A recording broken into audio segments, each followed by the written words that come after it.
আল্লাহ বলে, বান্দা তুমি আমাকে ভুলে যেও না, এমন ভোলা ভুইলো না। কেমন বলা?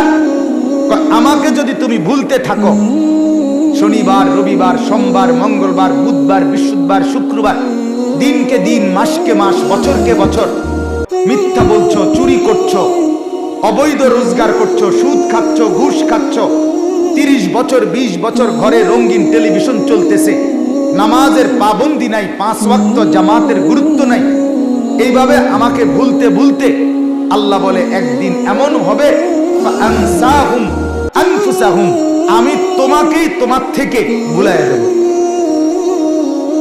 আত্মবিস্মৃত করে দেব, আত্মভোলা করে দেব। তুমি তখন নিজেই ভাববা না, নিজেই বুঝবা না, তোমার মনেই হবে না তুমি মানুষ না গরু না ছাগল না কুকুর না বিড়াল। তোমার নিজেরই খেয়াল থাকবে তুমি কি করছো, কেন করছো, কোত্থেকে আসছো, কেন আসছো, কি করা উচিত, করছো কি, কিচ্ছুই তোমার বুঝে ধরবে না, কিচ্ছুই তোমার মাথায় কাজ করবে না।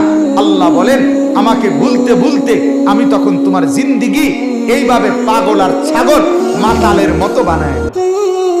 নাউজুবিল্লাহ।